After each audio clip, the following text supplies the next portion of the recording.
Hello and welcome everybody to today's video. Welcome to the Vee Academy.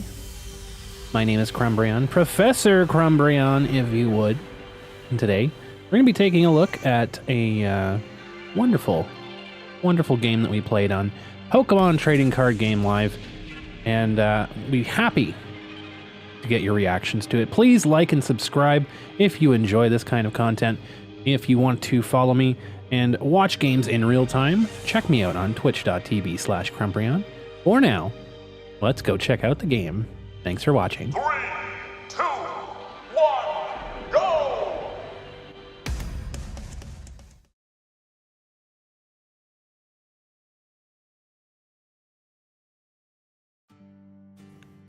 Hello folks, welcome to another YouTube video here. Today we're checking out a very cool deck list. We're checking out our Szechuan Pult deck list. This is Blaziken EX, Dragapult EX in a post-rotation format, kind of.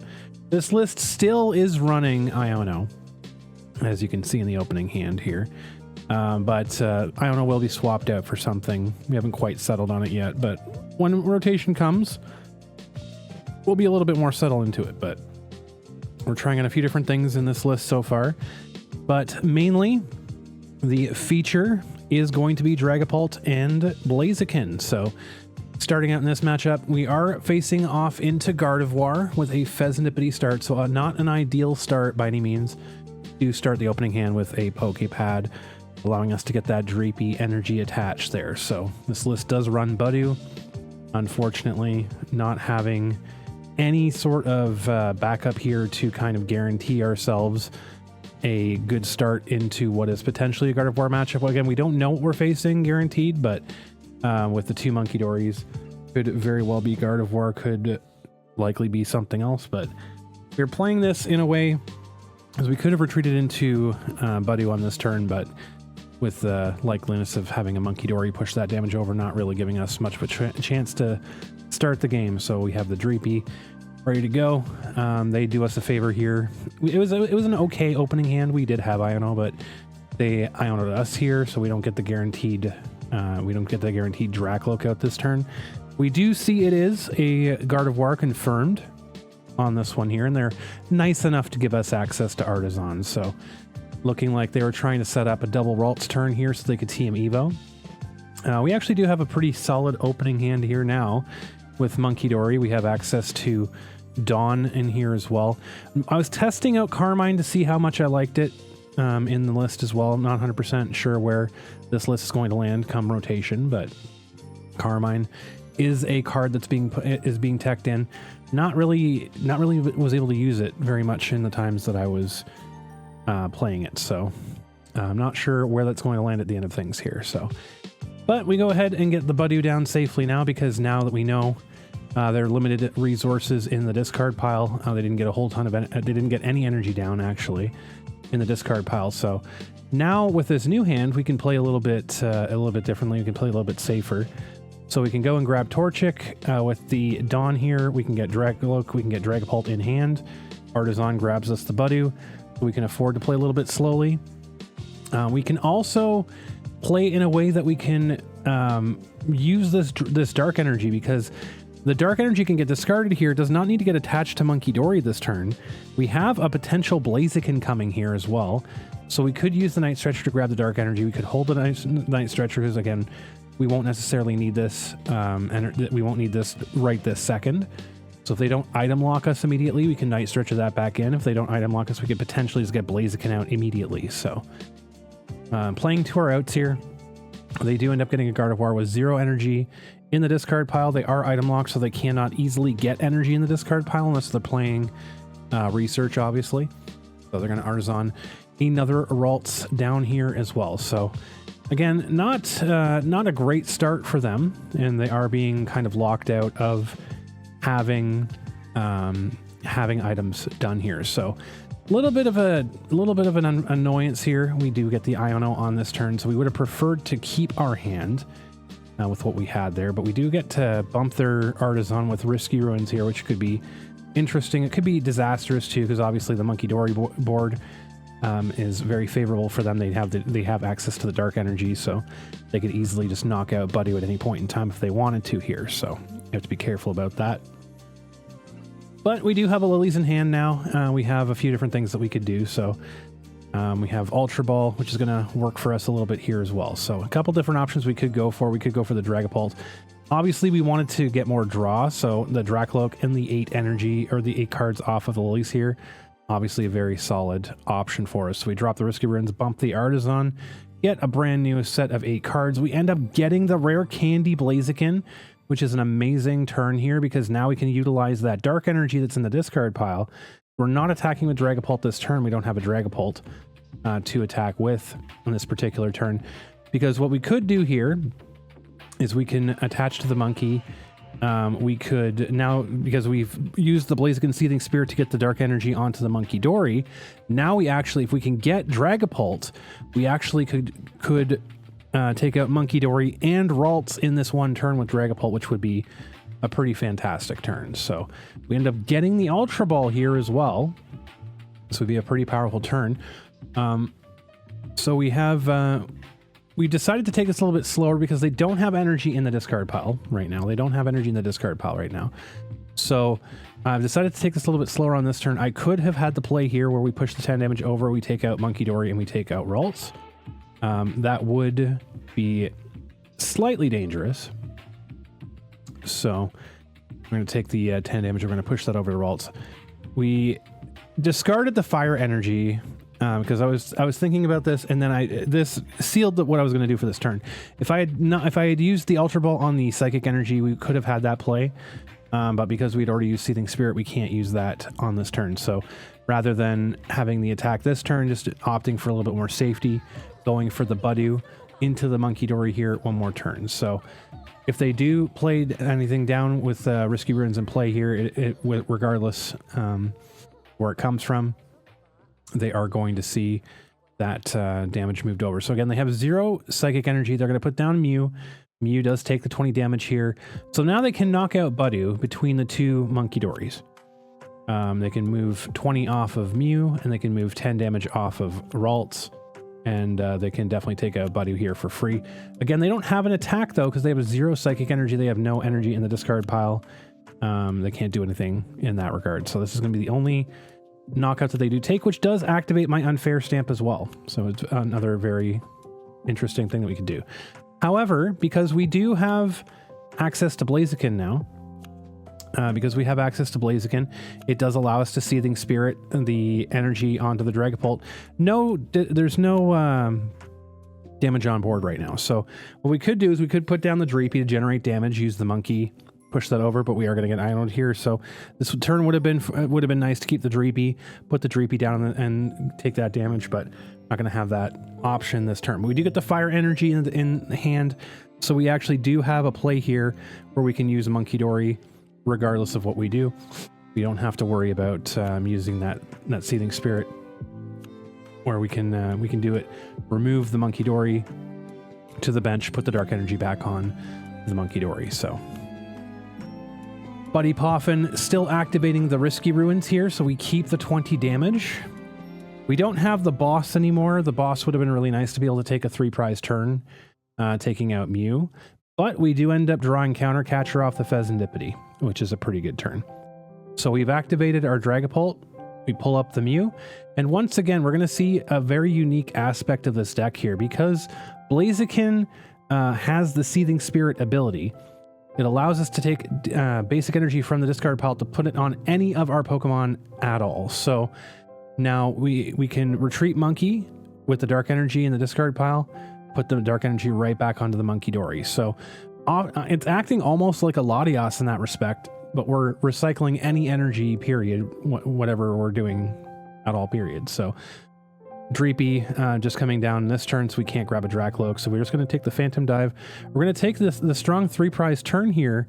Gardevoir still doesn't have any energy in the discard pile, but you can't count this deck out because it can instantly come back from this situation, period. So we're not in a very safe situation yet, right? Because They could come back with a Clefairy and Mew and turn the tables on us entirely here by taking out Dragapult and Dracloak. Now, even if Gardevoir were to take out Dragapult and Dracloak in this turn and remove 3 energy from board, we still would have an attack with Dragapult next turn. If we go Rare Candy Dragapult, attach from hand, Seething Spirit from the discard pile. This is how powerful Blaziken can be in this combination of a deck.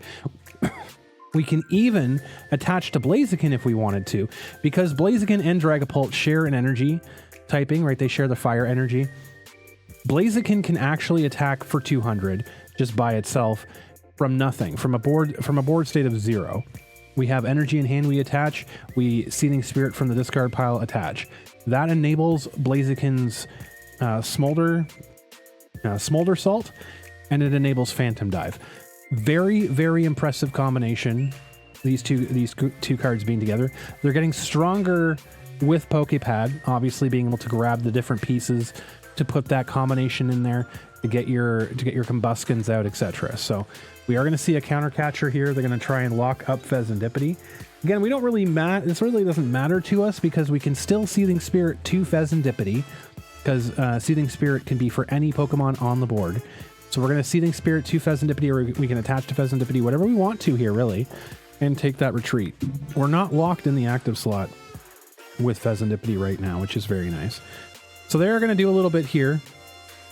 This was a little bit of a strange play, discarding Professor's Research to use an Earthen Vessel, and then not discarding those cards, which was kind of strange. But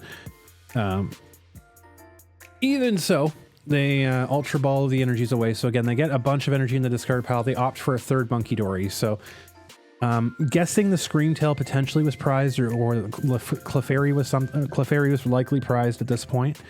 It's the only thing I could think of is why you'd go Triple Monkey here, or else they just thought that they wanted to go Triple Monkey so that they could establish that very strong board. Right now, they do have the ability to push 90 damage over, but they're very limited in their psychic energies on board right now, currently. They did get rid of a few energies in the discard pile. They didn't get rid of a ton, but they got rid of enough here that they can take a knockout on Pheasantipity on this turn. So. All right, and so we're finally back after my opponent took an almost 4-minute turn to move 3 sets of damage counters and choose 2 prizes.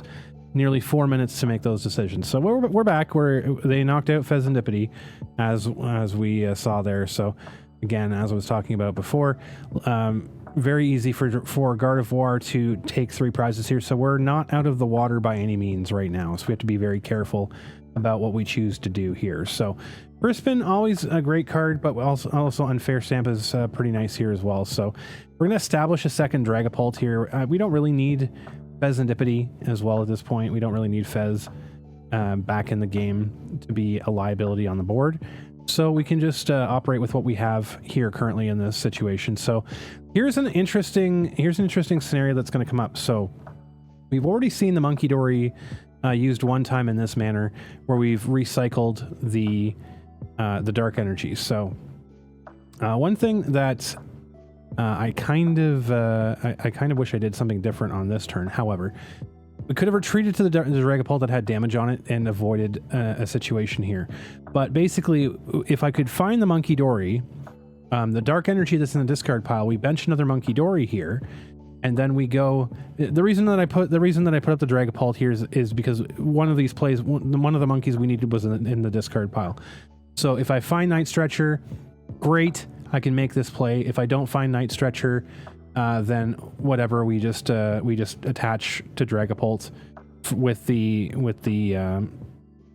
Seething Spirit, and we move forward. So I could have put up the Dragapult that had damage on it, but I didn't want to front a Pokemon that potentially had damage that I couldn't take off. So one interesting thing here is that we get the Monkey Dory from the discard pile back with the Night Stretcher. Now we can recycle that dark energy one more time here. We can push 30 more damage off, cleansing both of our Dragapults of damage. Hit the Lily's Determination. We Unfair Stamp them down to 2. Now we can use Dragapult to hit for 200 here and knock out one of their Monkey Dories, leaving them with no damage on board, 3 energies on their... well, they have 200 damage on board, but 200 damage on board. They have they're down 1 monkey here. And this is just another example of how these Monkey Dories can be used with in tandem with the Blaziken, they pushed 60 damage over to our Dragapult. We used one monkey, pushed 30 over, retreated the monkey, dark energy in the discard pile. The same dark energy goes back onto a Monkey Dory after we Night Stretcher the monkey back on there. Seething Spirit to that Monkey Dory, have attached to Dragapult for turn, have a Phantom Dive. Now we have two fully set up Dragapults with the Monkey Dory with dark energy on it once again. So Risky Ruins is surviving here for quite a long time, which is actually going to be an important part here because Risky Ruins putting a big 20 damage onto that Monkey Dory, which actually will come in handy later here. So we're going to see a triple Monkey Dory here, something unusual that you don't see very often from Gardevoir. So you're going to see the two monkeys with the dark energies on it. They're going to push 30 and 30 over 60. And then we're going to see an energy switch here, something you don't see very often from Gardevoir. So energy switch using a dark energy to put onto their Monkey Dory, something a little bit of tricks up their sleeve.